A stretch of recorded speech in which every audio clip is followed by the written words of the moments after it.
بسم اللہ الرحمن الرحیم ایاک نعبد و ایاک نستعین. مجھے آج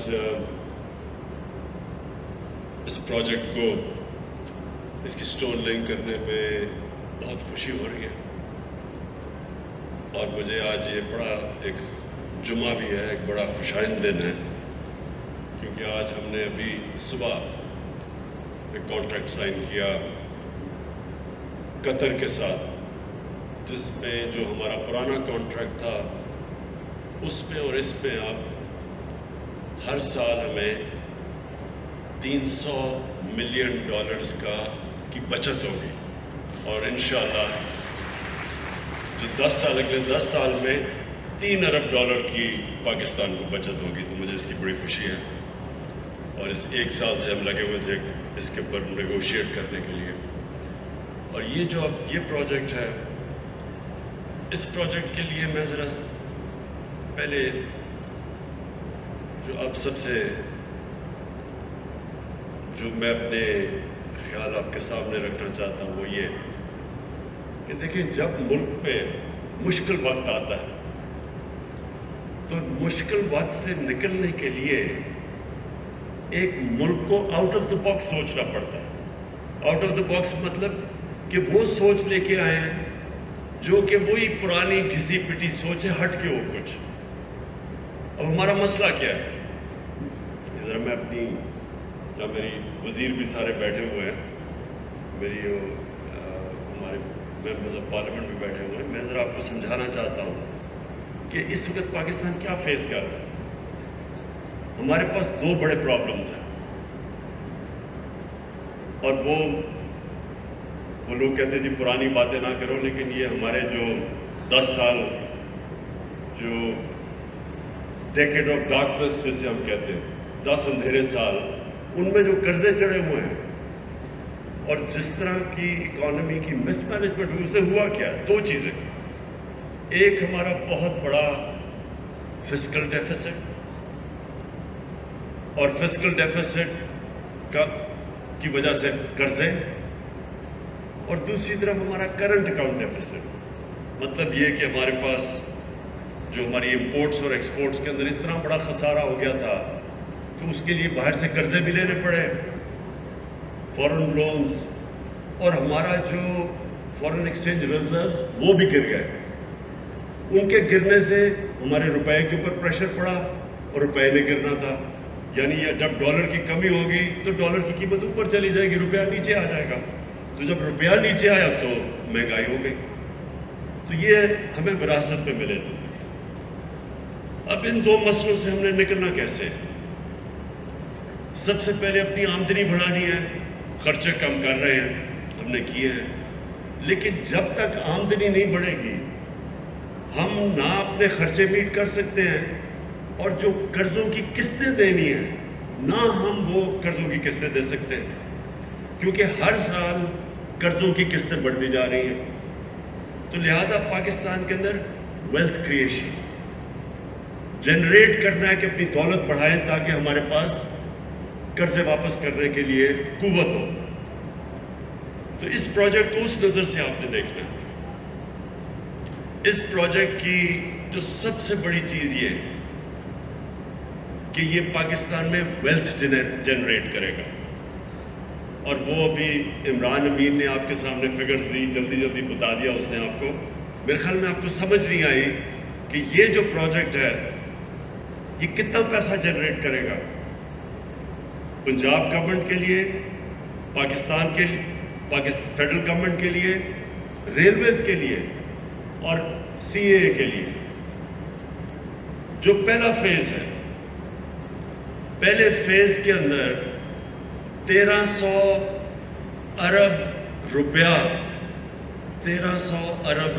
جنریٹ ہوگا پہلے فیز میں، جس میں جو فیڈرل گورنمنٹ کو ٹیکسز پہ ریونیو ملے گا وہ 250 ارب ہے.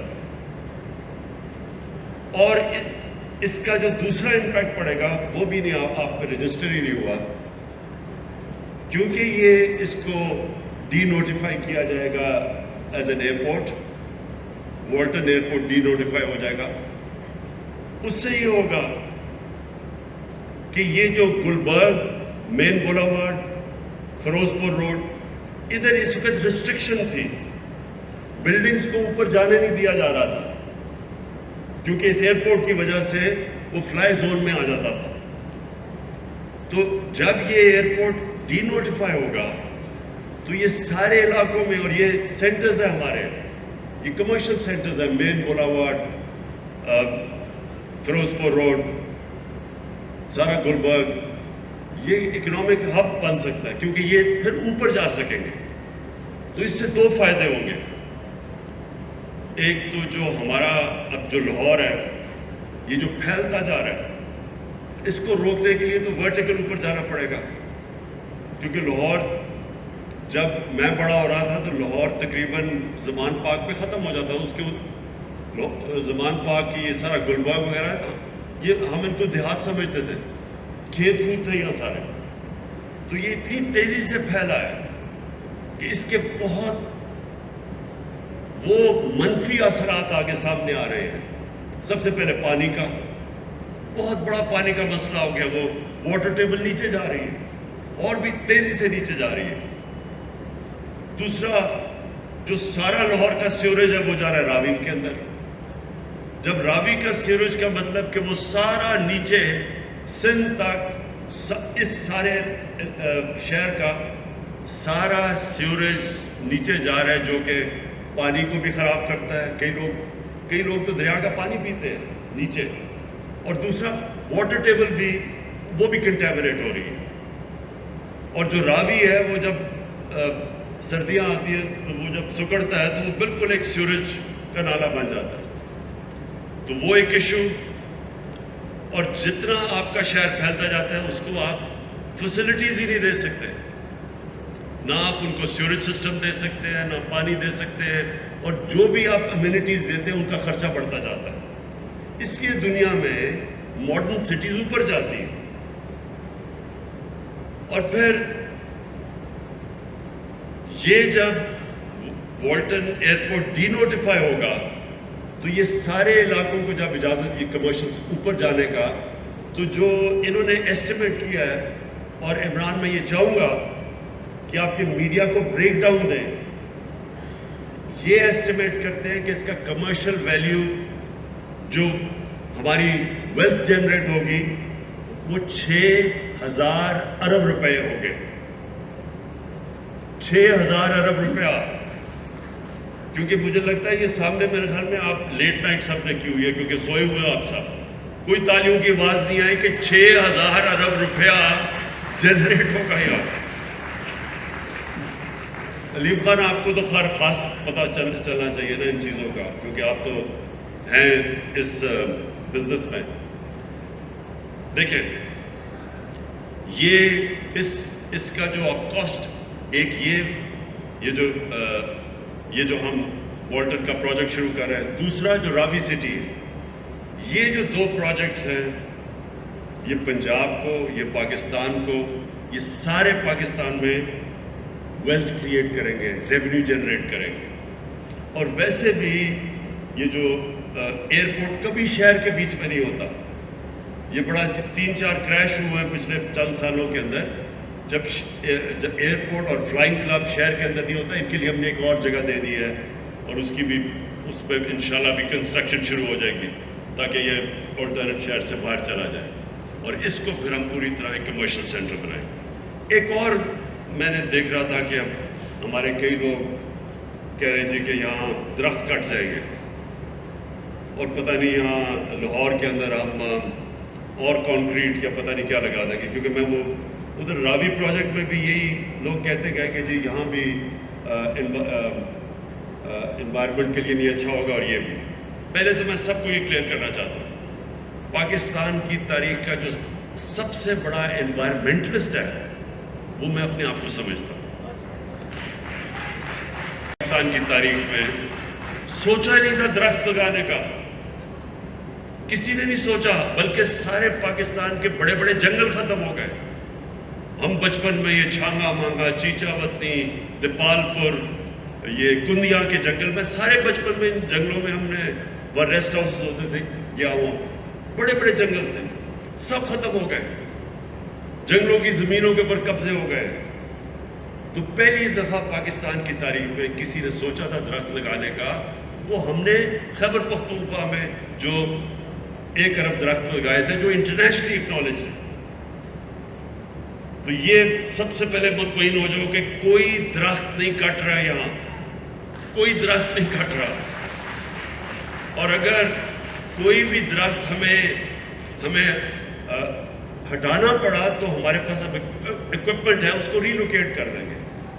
لیکن جو اس کے بدلے جو ابھی انہوں نے آپ کو بتایا اربن فارسٹری، جو کہ ہم پورے یہاں درخت اگا رہے ہیں اور جو ساری ماڈرن ٹیکنالوجیز لے کے آ رہے ہیں، جو اب نئی نئی درخت اگانے کی اربن فارسٹری کی ٹیکنالوجیز ہیں، وہ ساری یہاں یوز ہوں گی. جو یہ بلڈنگز بھی بنیں گی، یہ سب جو لیٹسٹ آج جو عمران امین نے جلدی میں اپنی پریزنٹیشن میں کہا، جو اب دنیا کے اندر جو نئی بلڈنگز بن رہی ہیں ساری، ان سب میں سسٹینیبل جو ان کی انرجی کنزرویشن، یہ سب نئی چیزیں جو آ گئی ہیں، انشاءاللہ وہ ادھر بھی کریں گے اور راوی سٹی میں بھی کریں گے، جو دونوں ہمارے بڑے پروجیکٹس ہیں. اور اس کا پھر ایک اور بہت بڑا جو فائدہ، جو ہمارا دوسرا مسئلہ ہے کرنٹ اکاؤنٹ کا، کہ جیسی ہماری اکانومی اوپر اٹھنے لگتی ہے، ہمارے پاس فورن ریزرو جو ہمارے ہیں ان کو کم ہونے شروع ہو جاتے ہیں، روپے پہ پریشر پڑ جاتا ہے، کیونکہ امپورٹس بڑھ جاتی ہیں. اور جب امپورٹس بڑھتی ہے تو پھر کرنٹ اکاؤنٹ، یعنی ہمارے جو ڈالرز ملک میں جو آ رہے ہوتے ہیں وہ کم ہوتے ہیں اور ملک سے باہر زیادہ ڈالرز جا رہے ہوتے ہیں. ہم نے ابھی تک پچھلے 5-6 مہینے میں بڑی دیر کے بعد پاکستان کا جو کرنٹ اکاؤنٹ ہے وہ سرپلس میں رہا. سوائے پچھلے مہینے 6 مہینے ہمارا کرنٹ اکاؤنٹ سرپلس میں رہا. تو جب ہمیں سب سے بڑا ڈیفیسٹ ملا تھا جب ہماری گورنمنٹ آئی تھی $20 ارب کے. تو یہ جو پروجیکٹ ہے اس کی وجہ سے ڈالرز آئیں گے پاکستان میں. میں بار بار لوگوں کو کہتا ہوں کہ ہمارا جو سب سے بڑا اثاثہ ہے وہ ہمارے اوورسیز پاکستانی ہے. اور اوورسیز پاکستانی اب جب بھی کوئی ہاؤسنگ سوسائٹیز بنتی ہیں، علیم خان کو پتا ہوگا اس میں بہت بڑی انویسٹمنٹ اوورسیز پاکستانی کرتے ہیں، کیونکہ وہ بدقسمتی سے ہم نے ابھی تک وہ سسٹم نہیں بنایا کہ وہ ہمارے لیے انڈسٹری میں اور چیزوں میں انویسٹ کریں. وہ کرتے ہیں پراپرٹی میں صرف. تو یہ جو بڑا میگا پروجیکٹ ہے یہ راوی سٹی کا، اور یہ جو والٹن کا ہمارا پروجیکٹ ہے، اس کے اندر بہت زیادہ انٹرسٹ اوورسیز پاکستانی کا ہے. اور اس کا مطلب کہ باہر سے ہمارے پاس پیسہ آئے گا، اور جیسے جیسے ہمارا ملک اب اوپر جا رہا ہے، ہماری ٹیکسٹائل ایکسپورٹس بڑھتی جا رہی ہیں، ہماری اس وقت نئی فیکٹریاں بن رہی ہیں، تو جو مشین امپورٹ کرتے ہیں اس سے پریشر پڑ رہا ہے ہمارے فورن ایکسچینج ریزرو سے. اس لیے بھی یہ پروجیکٹ بڑا امپورٹنٹ ہے، کیونکہ اس کی وجہ سے ڈالرز آئیں گے اور ہمارا پھر جو ہمارے روپے پہ پریشر انشاءاللہ نہیں پڑے گا. میں جو عثمان بزدار نے بھی بات نہیں کی، اس میں صرف ایک اور چیز ٹچ کرنا چاہتا ہوں. جو ہمیں نیا پاکستان پروجیکٹ ہمارا گھروں کا، افورڈیبل ہاؤسنگ کا، پہلی دفعہ پاکستان کی تاریخ میں کوشش کی جا رہی ہے کہ تنخواہ دار طبقہ، مزدور طبقہ، جن کے پاس پیسے نہیں ہے، کیش نہیں ہے گھر بنانے کا، تو ان کے لیے آج تک وہ بس خواب ہی دیکھتے رہتے تھے کہ ہمارے پاس بھی گھر ہو. تو یہ پہلی دفعہ پاکستان میں کوشش کی جا رہی ہے. اس میں ہم نے بینکس کو انوالو کیا ہے. اس میں ہم نے بڑی مشکلوں سے جو ایک قانون تھا فور کلوزر لا، وہ پتہ نہیں کتنی دیر سے پھنسا ہوا تھا، وہ قانون آج پاکستان میں فور کلوزر لا کا قانون آیا.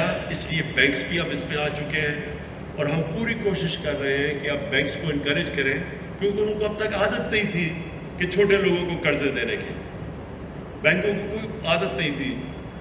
ہماری ایک اخوت جو NGO ہے وہ تو دیتے قرضے بیچارے لوگوں کو، اور ہم نے ان کو بھی فنڈ کیا ہوا 5 ارب کہ وہ بھی جو لوگ بالکل ہی نچلا طبقہ ہے ان کی مدد کرتے ہیں قرضے دینے میں، مائکرو فائنینس میں. لیکن جو جو بینکس ہیں یہ پہلی دفعہ پاکستان میں مورگیج فائنینسنگ کے اندر آئے ہیں، اور اس پہ گورنمنٹ نے بھی ان کے ساتھ مل کے ان کو انسینٹیوز بھی دیے ہیں، اور آگے بھی مسلسل ان سے میں خود میٹنگز کرتا ہوں۔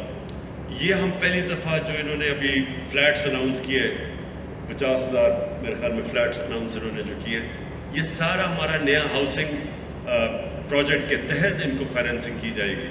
اور اس مقصد یہ ہے کہ وہ لوگ جو آج تک کبھی بھی جن کے پاس کیش نہیں تھا گھر خریدنے کے لیے، ان کے پاس یہ مورگیج فائنینسنگ ہو، تاکہ وہ جو قسطیں دیتے تھے، کرائے پہ ہر مہینہ پیسہ خرچ کرتے تھے، اسی کرائے کے اوپر وہ قسطیں دے دیں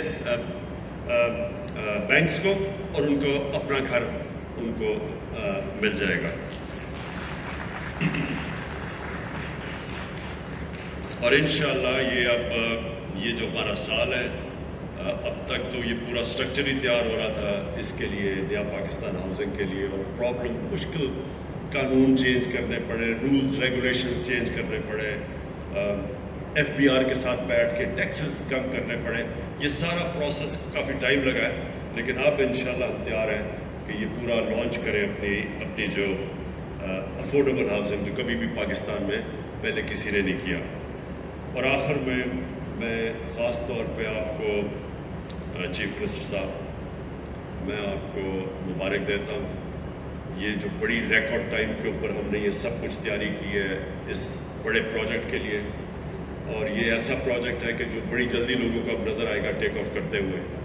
اس میں بہت انٹرسٹ ہے، اس پہ بڑے لوگ بڑے بلڈرز انٹرسٹڈ ہیں اس وقت، اور جیسے ہی جب آپ دیکھیں گے لاہور کے لوگوں کو نظر آئے گا کہ یہ ایک ماڈرن سٹی کی طرف اب لاہور جائے گا۔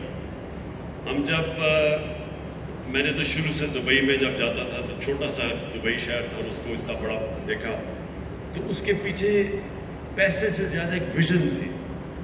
انہوں نے سوچا کہ دبئی کو کیسے ایک ماڈرن سٹی بنائیں گے، اور ہمارے سامنے وہ ہر سال چینج ہوتا گیا۔ دبئی، چائنا کے اندر بھی جو آپ ان کے بڑے شہر دیکھیں تو وہ ہر دوسرے سال بدل جاتے ہیں، اتنی تیزی سے ڈیولپمنٹ ہو رہی ہے۔ ہم بدقسمتی سے ہم نے پلاننگ ہی نہیں کی کہ ہم کیسے اپنے بڑے شہروں کو ماڈرن سٹیز بنائیں۔ ہم بھی پھیلتے جا رہے ہیں، کراچی بھی پھیلتا جا رہا ہے، اسلام آباد پھیلتا جا رہا ہے، اور یہ سارے شہر وہ بنتے جا رہے ہیں جو آخر میں ان کو مینیج نہیں کر سکیں گے۔ اس لیے یہ بڑا امپورٹنٹ تھا کہ یہ ایک رابی سٹی پہلے اس کو بنایا جائے، وہ بھی لاہور کو بچائے گی، اور یہ پھر ایک لاہور کا بزنس ہب بنے، یہ جو ہمارا آج ہم نے پروجیکٹ لانچ کیا۔ بہت بہت شکریہ۔